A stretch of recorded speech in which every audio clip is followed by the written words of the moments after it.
Hello नमस्कार, स्वागत है आप सभी का अपने YouTube channel TRC exam prep पर। आज हम लोग इस वीडियो में यूपीएसआई दरोगा का जो 13 नवंबर 2021 के पेपर हुआ है, 13 नवंबर 2021 के पेपर का सेकेंड शिफ्ट का एनालिसिस हम लोग करेंगे इस वीडियो में।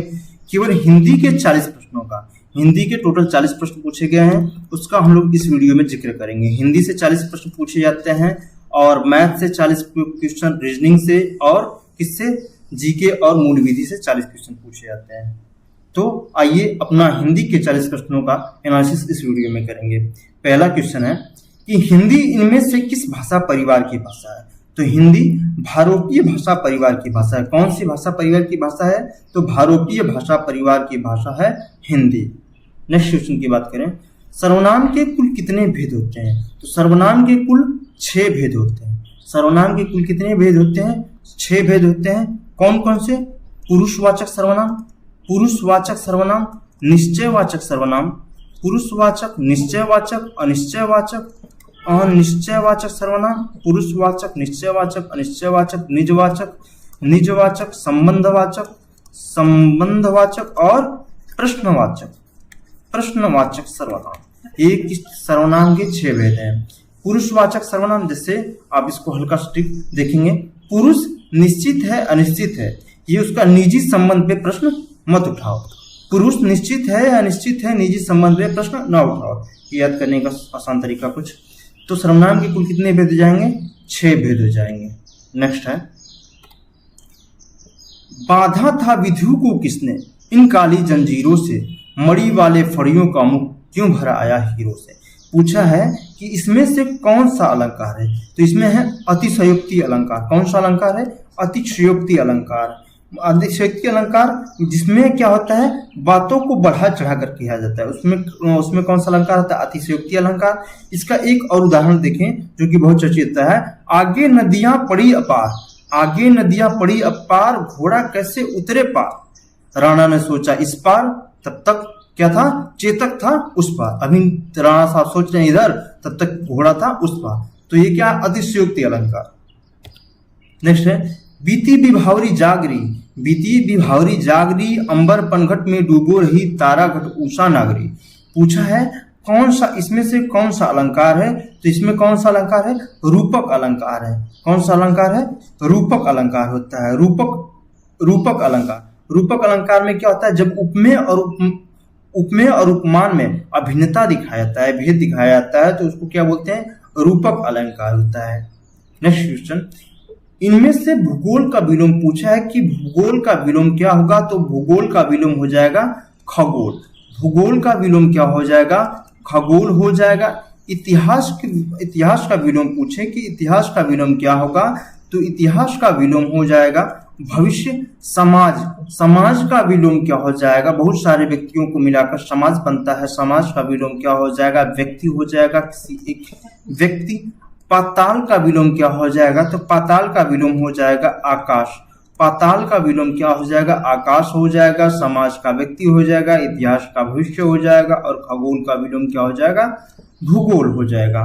नेक्स्ट क्वेश्चन, निम्न में से सही शब्द कौन सा है? सही शब्द से तात्पर्य यहाँ पे सही वर्तनी बताना है कि सही वर्तनी क्या है। तो सही वर्तनी यहाँ पे देखेंगे, ये बिल्कुल सही नहीं, ये भी नहीं है। तो यहाँ पे कृतज्ञ होता है, इसकी वर्तनी ऐसे देखेंगे, कृतज्ञ, ये इसकी वर्तनी शुद्ध है। कृतज्ञ, कृतज्ञ जो किए गए उपकारों को नहीं मानता है उसको कृतज्ञ बोलते हैं। वाक्यांश के लिए एक सदैव पूछा जाता है, कृतज्ञ जो किए गए उपकारों को क्या करता हो?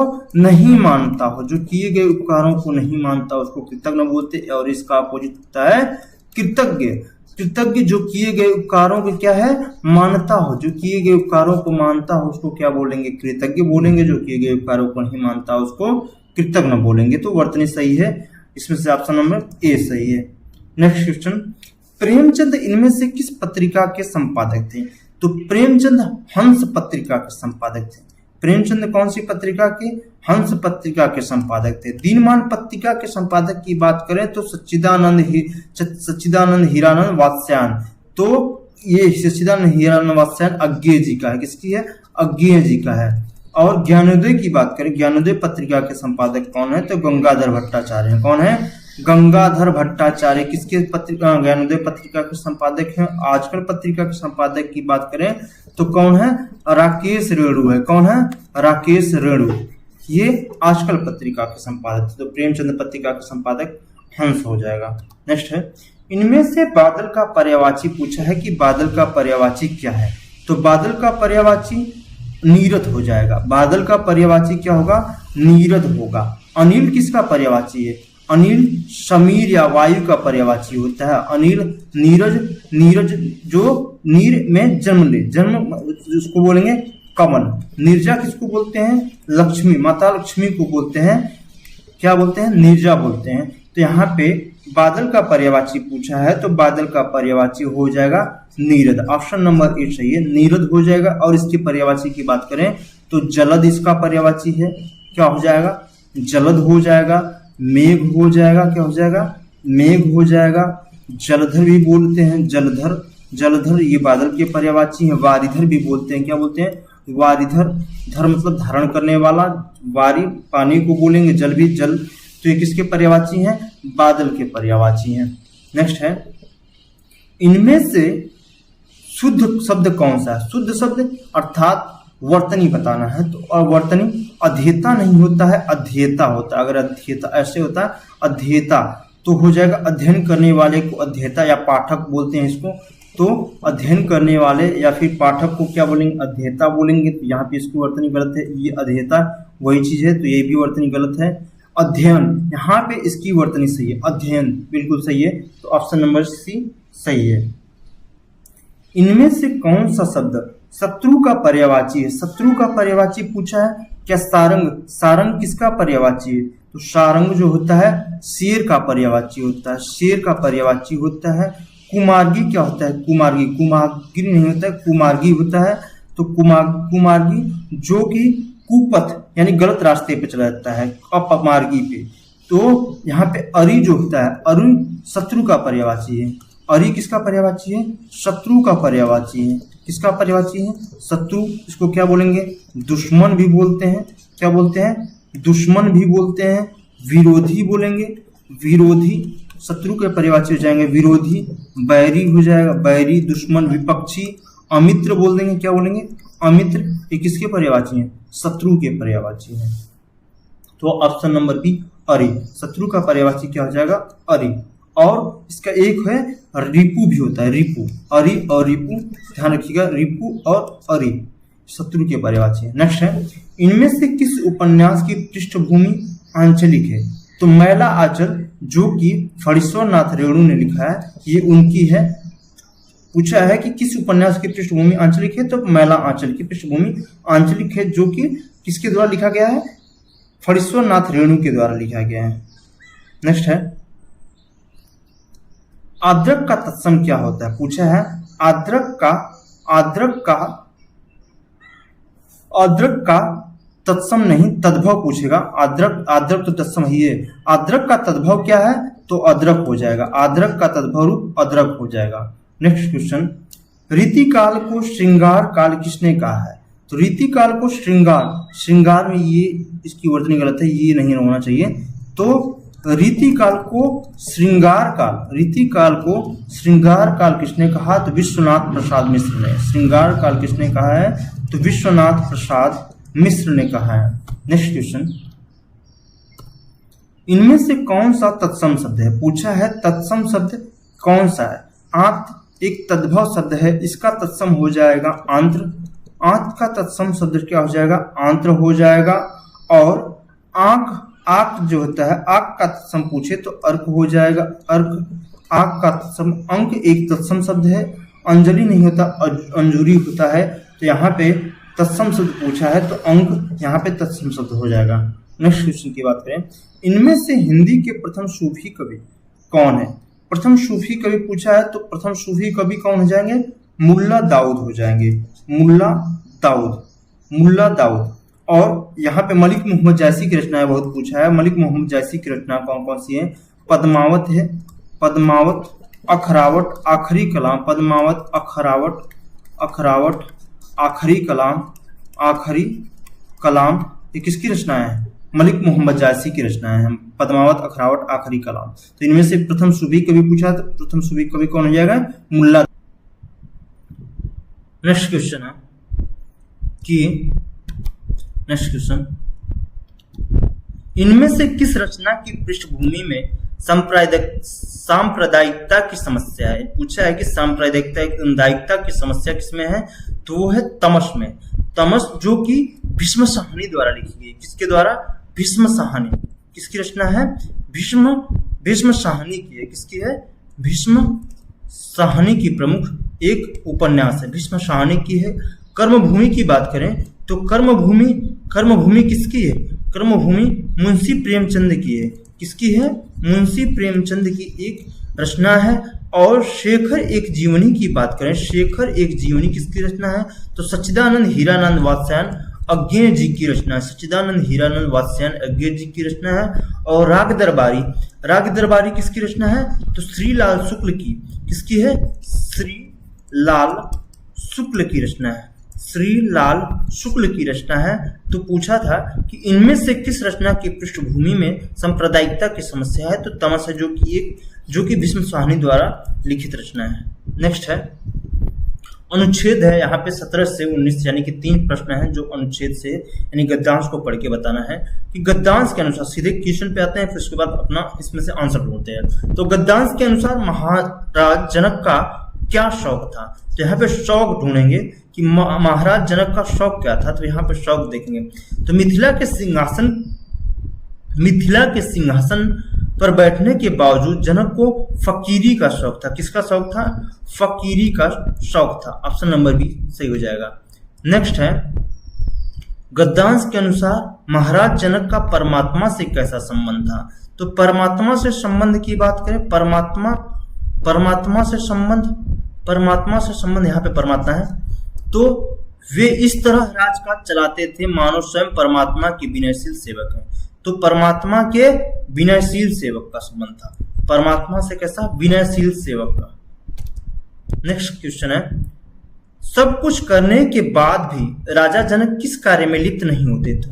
किस कार्य में लिप्त नहीं होते थे? तो यहाँ पे देखेंगे सुबह से शाम तक सारे राज प्रबंध करते, सुबह से शाम तक सारे राज प्रबंध करते, शत्रुओं का पता करते, अपराधी को दंड देते, लोक कल्याण के उपाय करते। और इतना सब कुछ करने पर भी वे किसी सांसारिक कार्य में लिप्त नहीं होते थे। किसमें लिप्त नहीं होते थे?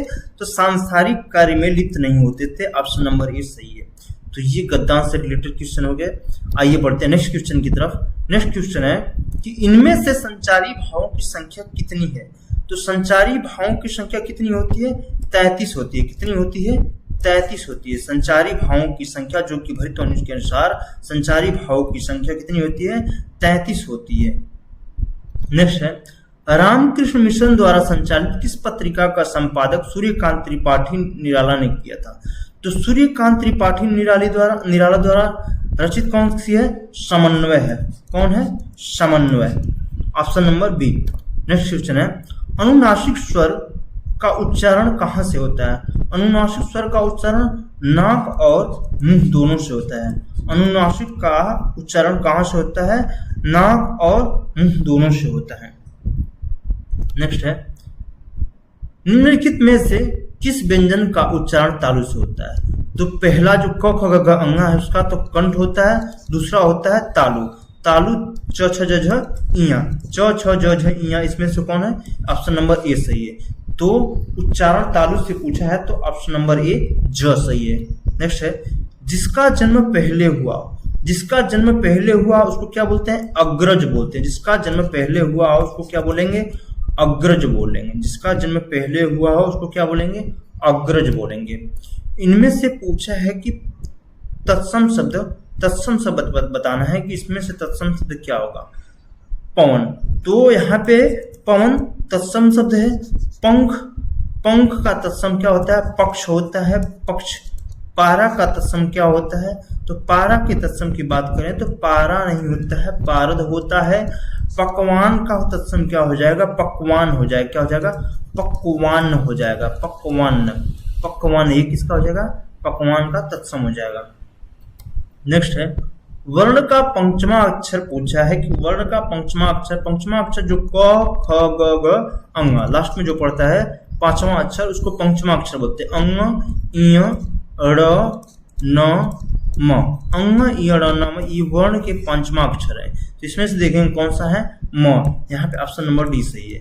वर्ण का पंचमा अक्षर कौन सा हो जाएगा, म हो जाएगा। इनमें से कौन सा शब्द बहुवचन है, तो पूछा है इनमें से कौन सा शब्द बहुवचन है। लड़का का विलोम लड़के हो जाएगा, माता का माताएं, किताब का किताबें हो जाएंगे बहुवचन। तो यहाँ पे प्राण एक बहुवचन है। प्राण क्या है, बहुवचन है, बाकी ये क्या है, एक वचन रूप है। क्या है, एक वचन है। तो इनमें से बहुवचन पूछा है तो प्राण बहुवचन हो जाएंगे। पहला ज्ञानपीठ पुरस्कार किस भाषा के लेखक को मिला था, तो पहला ज्ञानपीठ पुरस्कार मलयालम भाषा के लेखक को मिला था। मलयालम भाषा में किसको मिला था, सन 1965 में पहला ज्ञानपीठ पुरस्कार 1965 में जी शंकर कुरूप को मिला था। किसको, जी.एस. कुरूप को मिला था। जी शंकर कुरूप को मिला था मलयालम भाषा में। तो जी शंकर कुरूप को 1965 में पहला ज्ञानपीठ पुरस्कार मिला था। नेक्स्ट क्वेश्चन है, निम्नलिखित में से कौन सा ऊष्म व्यंजन है। ऊष्म व्यंजन कौन कौन से है, बड़ा सा, षटकोण सा, छोटा सा और ह। कौन कौन सा हो जाएंगे, बड़ा सा, षटकोण सा, छोटा सा और ह। ये कौन से हो जाएंगे, ऊष्म व्यंजन हो जाएंगे। तो इसमें ऑप्शन नंबर बी ह, जो कि क्या है, ऊष्म व्यंजन है। स्पर्श व्यंजन होते हैं, एक होता है स्पर्श व्यंजन। स्पर्श व्यंजन की संख्या कितनी होती है, स्पर्श व्यंजन की संख्या 25 होती है, जो कि कहां से कहां तक, क से लेकर क से म तक, क से म तक। उसके बाद होता है अंतस्थ व्यंजन, म, फिर उसके बाद य र ल व। तो अंतस्थ व्यंजन 4 होते हैं। अंतस्थ व्यंजन कितने होते हैं, 4 होते हैं। कौन कौन से, य र ल और व, य र ल व और ऊष्म व्यंजन श स स ह। नेक्स्ट क्वेश्चन, वीर रस में इनमें से कौन से गुण की प्रधानता होती है, तो वीर रस में किसकी प्रधानता होती है, ओज गुण की प्रधानता होती है। कौन से, ओज गुण की प्रधानता होती है। और वीर रस का अस्थायी भाव क्या होता है, अस्थायी भाव की बात करें, वीर रस का अस्थायी भाव उत्साह होता है। अस्थायी भाव क्या होता है, उत्साह होता है। क्या होता है, उत्साह। वीर रस का अस्थायी भाव उत्साह होता है।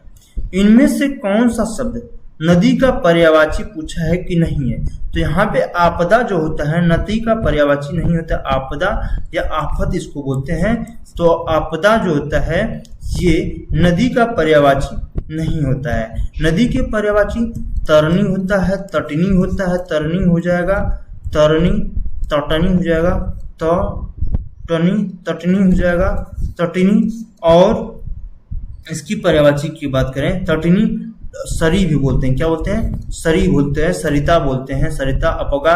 ये किसके पर्यायवाची हैं, ये नदी के पर्यायवाची हैं। पर आपदा जो होता है नदी का पर्यायवाची नहीं है।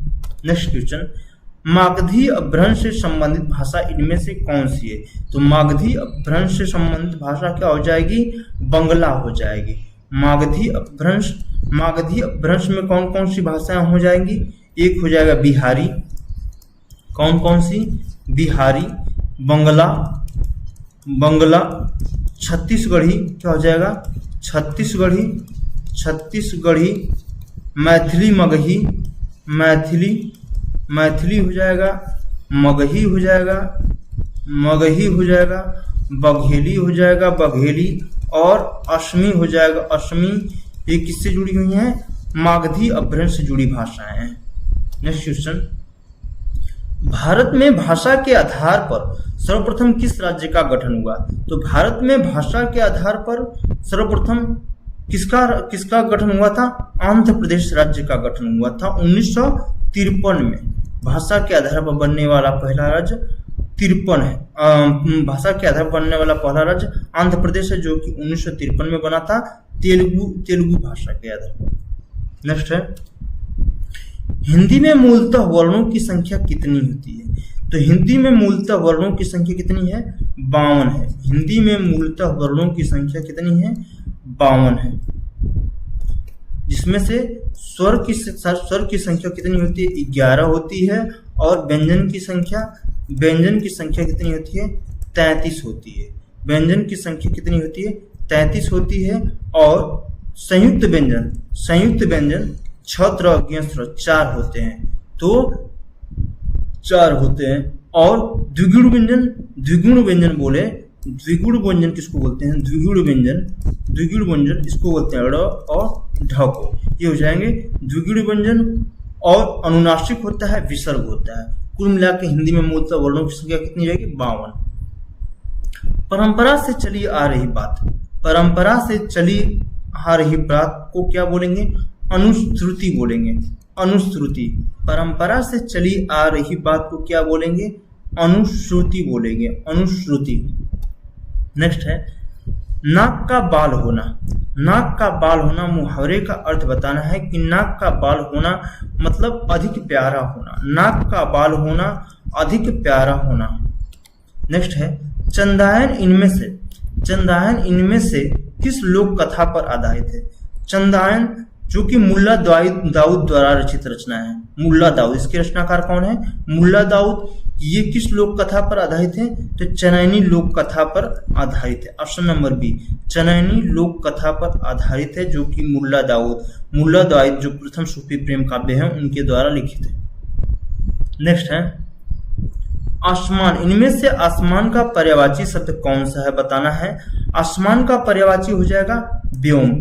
आसमान का पर्यायवाची शब्द कौन सा है? तो आसमान का पर्यायवाची हो जाएगा व्योम हो जाएगा। इसको क्या बोलेंगे? आकाश भी बोलेंगे। और क्या बोलेंगे? गगन बोलेंगे।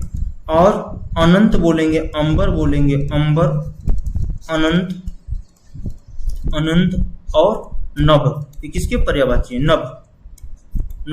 ये आकाश के आसमान या आकाश के पर्यायवाची है।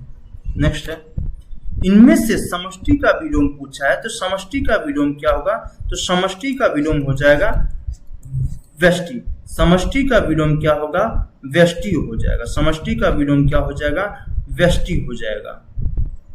नेक्स्ट क्वेश्चन की बात करें, खेत रहना मुहावरे का अर्थ पूछा है, तो खेत रहना मुहावरे का अर्थ हो जाएगा